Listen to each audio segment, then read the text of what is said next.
PCB પોલીસની કાર્યવાહી. અજબડી મિલ પાસે ચાલતા જુગારધામ પર દરોડો.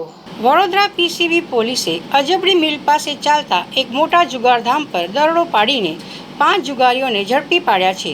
પરંતુ આ રેડ બાદ વડોદરા પોલીસની આંતરિક કામગીરી અને ક્રાઇમ બ્રાન્ચની સક્ષમતા સામે મોટા સવાલો ઊભા થયા છે. કારણ કે આ જુગારધામ ક્રાઇમ બ્રાન્ચની ઓફિસથી માત્ર 500 મીટરના અંતરે ધમધમી રહ્યું હતું. વડોદરા શહેરની પીસીબી શાખાને ચોક્કસ બાતમી મળી હતી કે અજબડી મિલ વિસ્તારમાં મોટા પાયે જુગારધામ ચાલી રહ્યું છે. બાતમીના આધારે પોલીસે ઓચિંતો દરોડો પાડતા જ જુગારની મહેફિલ માંડીને બેઠેલા ખેલૈયાઓમાં ભારે નાસભાગ મચી ગઈ હતી.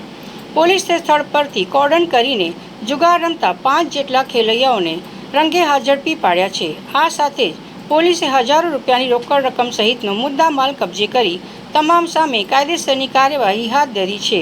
આ રેડ બાદ વડોદરા પોલીસ બેડામાં ભારે ચર્ચા જાગી રહી છે કે આ ઘટના કોઈ અજુબાથી કમ નથી.